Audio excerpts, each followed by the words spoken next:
Hello and welcome to the second episode of Procurement Explained. We are your hosts, Grace Caprile and Rihanna Basul. Hi, everyone. Procurement Explained is a new interview series meant to educate city staff and the local business community within the city of Los Angeles on what the city is and its various procurement practices, programs, and policies. To kick things off, we'd like to introduce our guest here with us today, Elizabeth Diaz. Yay!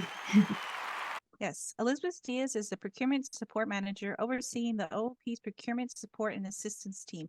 As a longtime city employee, Liz has aided a variety of departments such as the Mayor's Office and Housing Department with training on the procurement process, requests for proposals, RFP development, and creation of procurement resources to help aid the procurement process for city staff and external stakeholders. Hi, Liz. How are you doing today? Great, thank you. Well, let's get started and with our first question. Hi, Liz. Thank you for joining us today. Can you talk about your background and how you ended up working for the city? Sure. I first worked for the city's Council District 1 from 1991 to 94. Then I returned to the city in 2002 and worked as an education policy analyst in the mayor's office until 2007. After which I worked for the Commission for Children, Youth, and Their Families, the Community Development Department, and lastly, the Housing Department, where for 10 years, my work was focused on overseeing department-wide procurements. So, as somebody who's worked in procurement, what interests you about procurement or what inspires you to be involved in this space?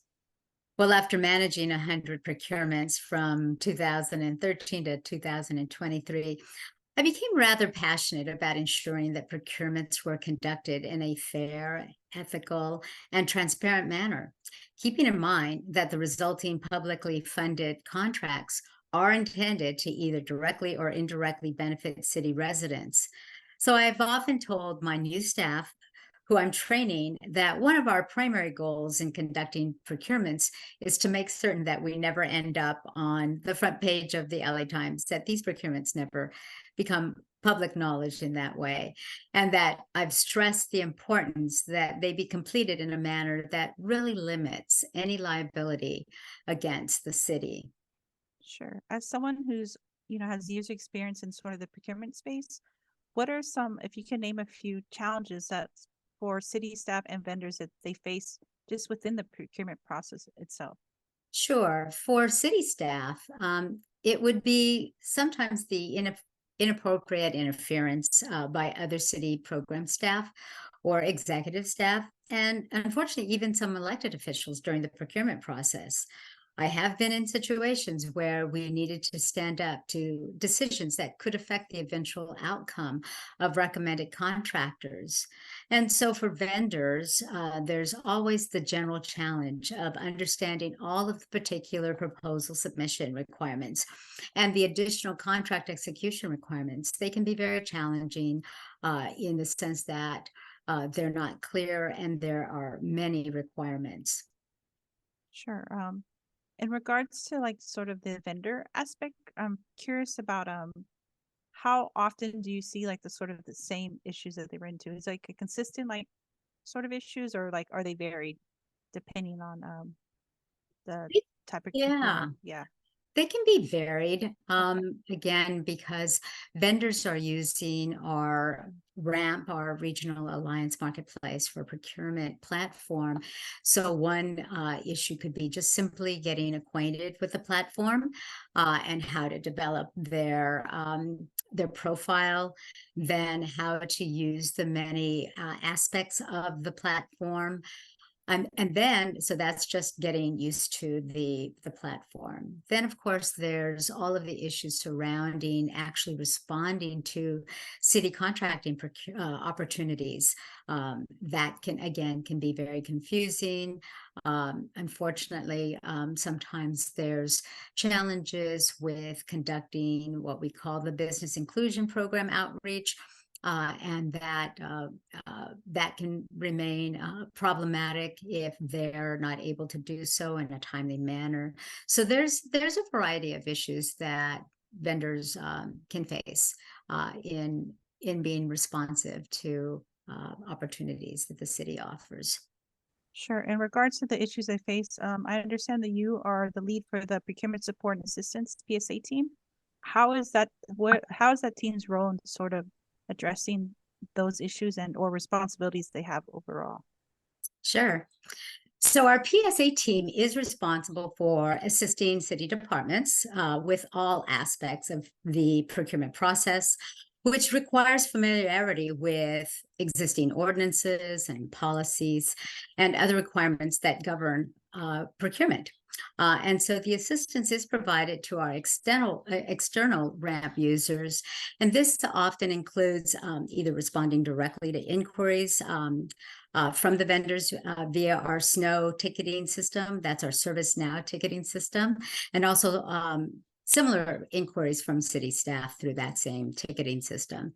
The staff also provide a first level help desk sort of support through our CPO team and our RAMP support inboxes. Those are emails, inquiries that we get on a daily basis.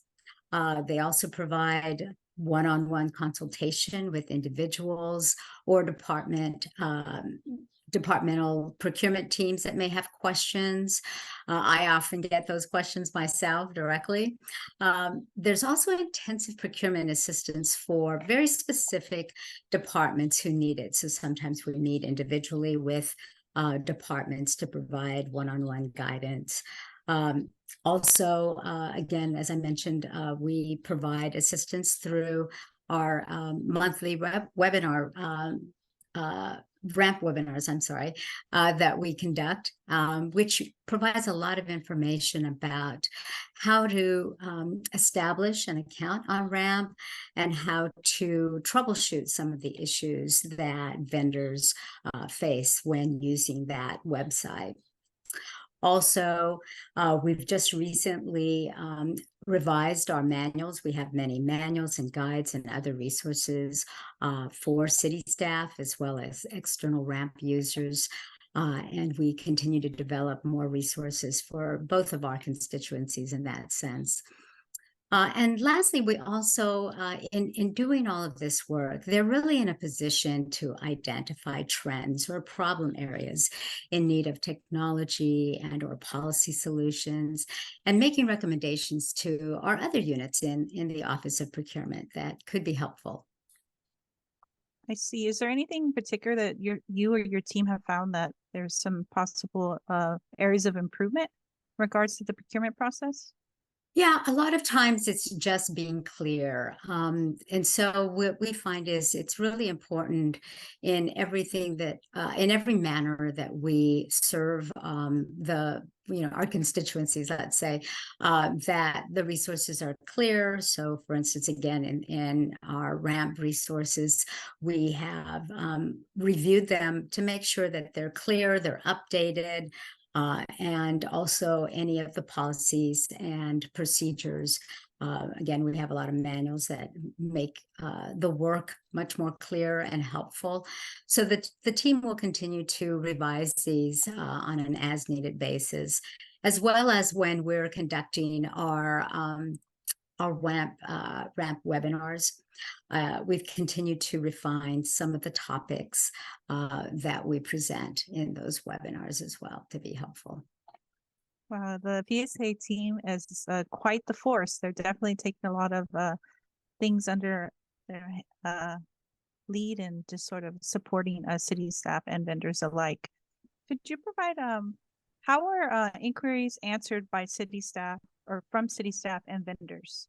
How does Team PSA answer those questions? So we historically were answering those questions using just email inboxes. So they were responding to email inquiries, but recently, as of October, we established our new ServiceNow ticketing system, where we ask that the vendors and our city staff submit a ticket via answering questions with information regarding their inquiries, so that we can then better address and more timely address their concerns. And so we manage all of those inquiries. And what that does, by using the snow ticketing system, it also gives us metrics on the type of inquiries that we're getting, so that we can eventually also tailor the manner in which we respond. So we have some auto responses that then facilitate any subsequent follow-up that might be needed. And so again, by having metrics, it tells us the kind of issues that we are facing. And it also means that it could inform the manner in which we provide resources, right? Because we provide resources on the RAMP website, as well as on our own CPO intranet. So it's helpful in that manner. Sure. Since you've gathered like a lot of information from Snow and RAMP and sort of all the interaction that you and Team PSA has, is there anything that, based on all the information, that you think could strengthen the city's procurement process overall? Sure. What really could help with our procurement process is general training for both our city procurement staff as well as our vendors who obviously are interested in becoming city contractors. The good news is that we are in the process of developing the online procurement training for our staff, as well as our end-to-end procurement system, which is intended to streamline the procurement and contracting processes. And then for our vendors, our office continues to provide, as I mentioned, the business resources to that community in the form of monthly webinars. And we've had specialized webinars, our small business webinars, that are also been very helpful. They've augmented our monthly webinars, as well as the written resources available on RAMP. And then we've also made referrals to city-sponsored business events and community partners like our business source centers. So all of these and continuing efforts will be extremely helpful in strengthening the city's procurement process, both for staff and for vendors. Liz, what do you hope to see with PSA and OOP moving forward? Well, because we have so many innovations that we've been working on recently, I'm really hoping to see those come to fruition and to see just how well they're doing. And so that in the event they need refinements based on any feedback, that we're able to do that. But it'll be an exciting year, knowing that we're in the process of launching the training for our staff, as well as the new end-to-end procurement system, also for our staff, but also hopefully to benefit our vendors eventually. So lots of good work moving forward. Speaking of exciting, you are retiring very soon from city service. What do you hope to achieve personally in your city career before you retire? Well, again, because we're launching these new systems and projects, really to see how well they'll do. Want to leave them in a great place. And I'm sure it'll take many years, maybe after I leave, but, because it'll be brand new. But again, to be able to see how well they do, to get feedback, and to make any enhancements that might be necessary.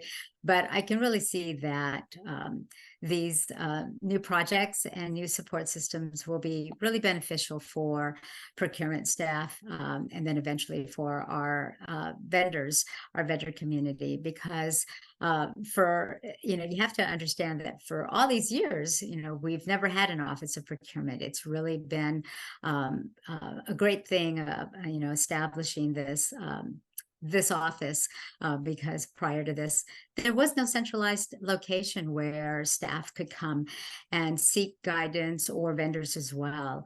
And so it's amazing that we've had to depend on one another, former staff, former colleagues, setting the foundation, but sometimes that doesn't always get passed along, in a structured manner, a consistent manner. And so some departments have had the benefit of having foundational knowledge knowledge and others haven't. So in the work that we do, it means at least that it's streamlined across the city and it's consistent, right? It's not somebody doing it one way and some other department doing it another, but hopefully there's consistency across the city, which will be beneficial, so that also, that staff gain strength and in their capacity to carry these out, these procurements, carry them out.